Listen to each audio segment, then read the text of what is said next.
porquê desse postinho. Ele é um poste com padrão trifásico, 3 positivo, 1 negativo. Ele foi colocado antes dessa casa aqui, antes desse sobrado. Antes de qualquer coisa, antes de ser, logo após ser aplainado o terreno, ele foi colocado aqui. Então ele tem a nossa unidade consumidora e tem mais uma em espera. E a gente paga a mais por isso. Todo mês a fatura ela vem um pouco a mais por ele ser um padrão maior, trifásico. Mas por que dele? Ele foi colocado aqui antes de ser construído esse sobrado. Esse sobrado tem uns 200 e poucos metros. Aquela cobertura que você viu ali, eu com a ajuda de alguns irmãos nós fizemos. E tem um espaço lá atrás do terreno. Antes de ser construído esse sobrado, a primeira vez que eu vi esse terreno, logo após eu ter me casado, eu casei com a minha esposa, já estava agendado o casamento. Ela me trouxe aqui e falou, olha, em breve eu termino de pagar esse terreno. Queriam me vender um lá embaixo, eu disse que não queria, que eu queria esse. Esperei 1 ano e pouco. O dono do terreno veio, que é dono dessas casas aqui. Veio para mim e disse, olha, aquele terreno que você queria, eu resolvi, vou vender para você. Ele falou, ah, bom, é de Deus então, porque eu sempre quis esse terreno no alto. E quando eu vi esse terreno, eu vi uma igreja ali construída. A primeira vez que eu vim ver ele. Eu vi uma igreja construída. Então, focamos nisso. Vamos colocar um poste de energia para construir a casa? Vamos. Mas vamos colocar já em espera para fazer a igreja atrás. Então tem aquele poste ali, ele chegou antes da minha casa. Porque a ideia era construir uma igreja antes de construir a casa. Como eu não achei nenhum irmão que quisesse me ajudar, ninguém, eu ia colocar um obreiro morar ali, ele ia me ajudar a construir a igreja, ele ia morar ali, cuidar da igreja, ser dirigente, ser morador ali, caseiro, e ia cuidar da igreja. Mas não apareceu ninguém, os que eu perguntei não quiseram.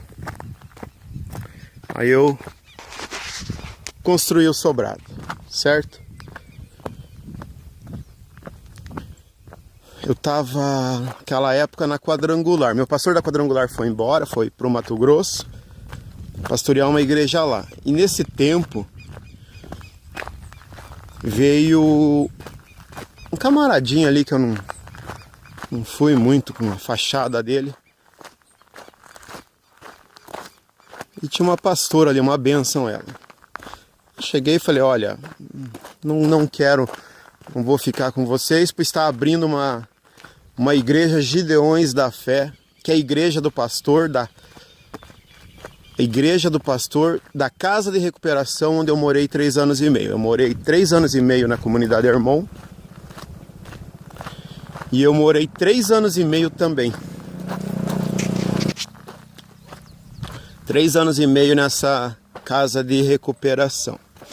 Aí apareceu um irmão que ele está na África hoje. Ele está fazendo missão lá na África. E nessa época eu passei uma dificuldade grande, sabe? E ele me ajudou muito. Me ajudou dentro da minha casa, me pastoreando, sendo amigo, me compreendendo minhas diferenças.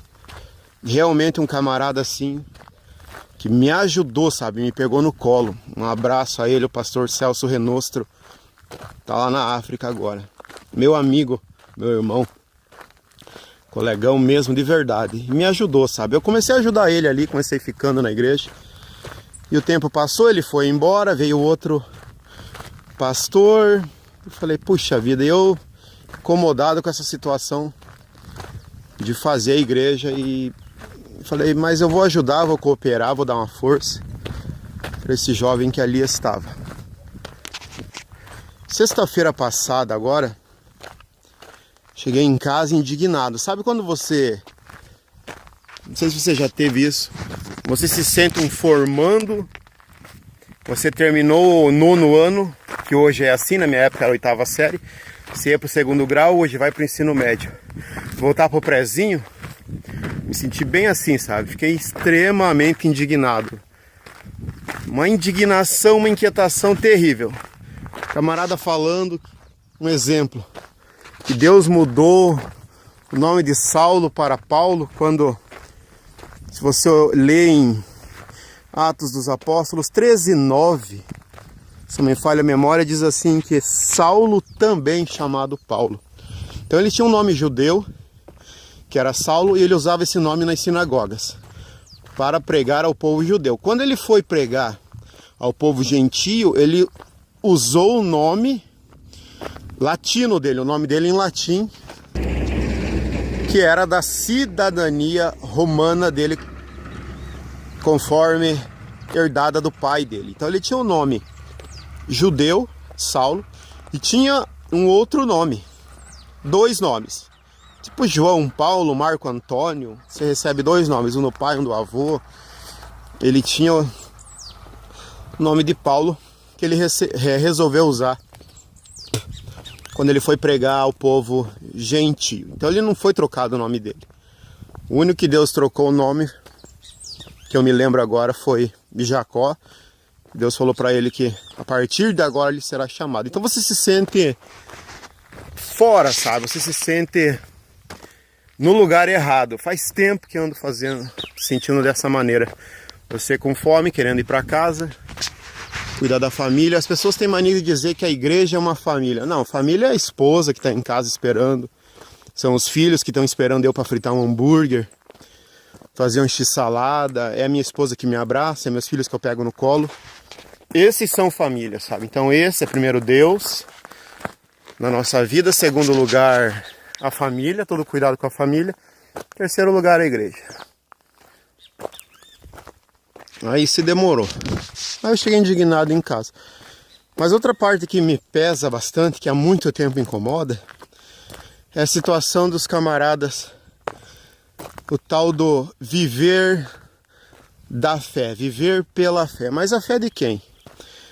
Da fé daquele que levanta cedo, leva seus filhos na escola ou vai trabalhar, trabalha o mês inteiro em tempo de crise, em tempo que o Brasil está passando dificuldade, e ele está lá dormindo, né? Viver da fé de quem? Da classe trabalhadora? Então é esse tipo de crente que não me entra na cabeça, sabe? Ministério Vagabundos de Cristo. Eles não somam na obra, eles tiram. Ah, agora irmão, não vou mais trabalhar. Eles dizem, não vou trabalhar fora porque Deus me chamou. Todos os homens da Bíblia que Deus chamou, lembro que estavam todos trabalhando. Moisés estava pastoreando, Gideão estava malhando trigo no lagar, uma coisa assim, ou que ele... Exatamente. Estou pensando agora em Davi, que estava lá pastoreando, estou pensando nos discípulos. Amós estava cuidando de boi, todos assim. Estavam todos trabalhando. Deus nunca chamou vadio para a obra. E a ideia que o povo tem hoje, muitos, né, não são poucos, é essa: viver às custas da classe trabalhadora. Minha esposa levanta cedo, vai trabalhar, eu tenho cheio de serviço, aquela a própria casa ali que eu estou fazendo, construindo, muita coisa ali eu fiz, a cobertura, pintura por dentro, a parte de cima eu construí 42 metros no meio das tesouras, que é para subir, para minhas crianças brincar. Então esses camaradas, eles... Geralmente sou eu que vou passar veneno na casa deles. Porque eles não são capazes de carpir nem a casa deles. Eles não limpam nem o mato da igreja, sabe? É a gente que tem que ir lá fazer essas coisas. Então eu tô malhando em ferro frio, sabe? Você tá fora. Quando você tá fora do teu propósito, nós temos um chamado. 3 coisas para abrir uma igreja. Primeiro, você tem que ter o chamado. E o chamado nós temos. O Senhor nos chamou em 2002 com a primeira tarefa que Ele me deu, lavar banheiro. Então o bom obreiro, ele primeiro de tudo, ele não tem que ter uma pastinha e sair por aí pregando, parasitando as igrejas. Isso é o que mais tem. Não falta esse tipo de obreiro. Obreiro parasita, sabe? Que não trabalha, não faz um vento, só suga da obra. Ele tem que ir os fiéis lá lavar o banheiro que ele caga. Então, primeira tarefa, primeira prova que o cara é um bom obreiro, segundo a minha concepção, ele sabe lavar um banheiro. E eu sei lavar um banheiro muito bem. Graças a Deus, tem até um vídeo, eu vou deixar o link na descrição, sobre como lavar um banheiro.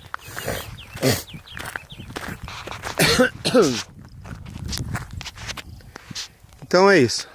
Lavar o banheiro, abrir, cuidar da portaria. Deixa eu sentar um pouco aqui para descansar no tronco.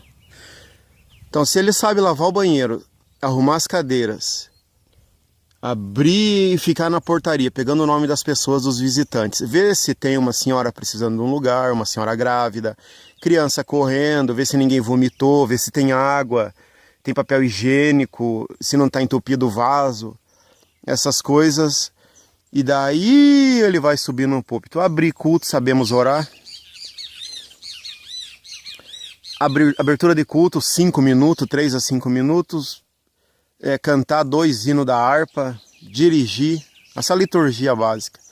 Dirigir, dar oportunidade para as pessoas, orar pelos dízimos, ofertas, caderno de oração, dia de ensinamento, uma palavra, uma pregação, uma meditação, orar pelos enfermos, orar pelas pessoas, dar a bênção, chamar eles para Cristo, né? Citar lá Romanos 10, 9. Aí, bênção apostólica. Você deu a bênção apostólica, eles vão para casa. Então essas coisas nós temos. E a outra parte que é muito importante. Crédito no material de construção, nome limpo. E isso nós temos, graças a Deus. Então eu estou colocando dinheiro, e eu não quero mais fazer isso, sabe? Para ajudar a gente que não quer trabalhar, não faz um calo na mão, o tal do viver da obra. Em vez de eu pegar meu dinheiro, que é para investir na obra, os levitas, eu lembro que Deus mandou as outras 11 tribos ajudar eles, porque eles carregavam o tabernáculo, porque eles montavam e desmontavam. Imagine as colunas, imagine o tecido grosso, os utensílios de bronze, pia e coisa arada, tudo pesado, imagina tudo serviço bruto. Os camaradas hoje só querem viver da fé do irmão que trabalha, da fé da irmã que levanta cedo, que aguenta todo tipo de afronta no serviço, para essa cambada de vadio, sejam eles quem for, não limpam nem o quintal deles. Então eu não quero mais isso, sabe? Eu não quero canalizar as minhas forças nisso. Um chamado, um propósito. Chamado nós temos. Eu estava sem propósito até sexta-feira passada. Sem um propósito. Só sentando no banco, esperando que o culto terminasse, indo embora. E sem uma visão de futuro. Eu ia morrer no banco ali e ir para o céu. Minha visão não é morrer e ir para o céu já. Quero deixar alguma coisa, construir alguma coisa para Cristo, sabe? Para o povo de Deus.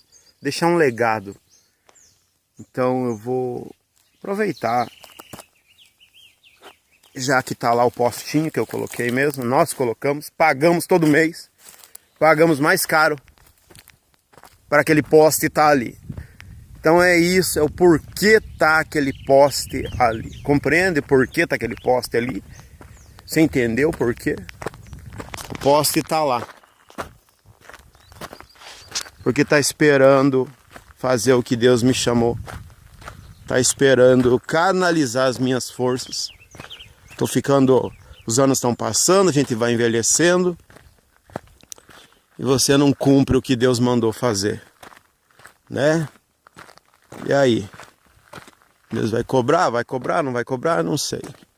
Sei que eu vou fazer. Então você fica na paz do Senhor. Deus abençoe você. Tenha um dia abençoado. Eu vou canalizar 3 coisas para se abrir uma igreja. Em primeiro lugar, um chamado. Deus te chamou? Amém. Segundo, propósito, um objetivo, uma meta. Para quem não sabe para onde vai, qualquer lugar serve. E terceiro, para acabar, uma visão. Você tem que idealizar, enxergar e ver pronto o negócio.